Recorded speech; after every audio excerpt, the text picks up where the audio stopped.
আরে সোহেল, আকাশটা দেখ তো, কত তারা জ্বলছে। ভাবি এসব কিভাবে জ্বলছে। হা হা হা, ওগুলো সব তারা। আর আমাদের যে গ্রহগুলো আছে ওগুলো এই তারার মতো আলো দেয় না, বরং সূর্যের আলো প্রতিফলিত করে।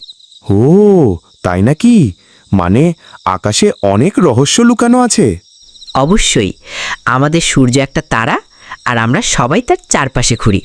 একে বলে সৌরজগৎ। সৌরজগৎ, সেটা আবার কি? সহজ করে বলি, সূর্য হলো পুরো পরিবারের বড়জন, আর 8টা গ্রহ হলো তার সন্তান। যেমন বুধ, একদম কাছের; শুক্র, পৃথিবীর সবচেয়ে কাছের প্রতিবেশী, পৃথিবী যেখানে আমরা থাকি; মঙ্গল, লাল রঙের জন্য বিখ্যাত; বৃহস্পতি, সবচেয়ে বড় গ্রহ; শনি, যার চারপাশে সুন্দর বলয় আছে; ইউরেনাস, একেবারে কাত হয়ে ঘোরে; নেপচুন, সমুদ্রের মতো নীল।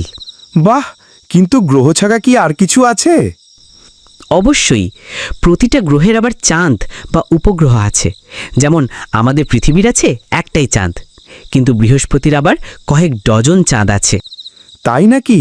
আমি তো কোনোদিন এসব জানতাম না। যদি আমি স্কুলে না পড়তাম, বই না পড়তাম, তাহলে তোকেও এগুলো বোঝাতে পারতাম না। জ্ঞানের আলোটা খুব দরকার। ঠিক যেমন সূর্যের আলো ছাড়া আমরা বাঁচতে পারি না, তেমনি পড়াশোনা ছাড়া আমাদের মন অন্ধকারেই থাকে। সত্যি কথা বলেছিস বন্ধু। আমি বুঝতে পারছি, যদি পড়াশোনা না করি তাহলে অনেক কিছুই অজানা থেকে যায়।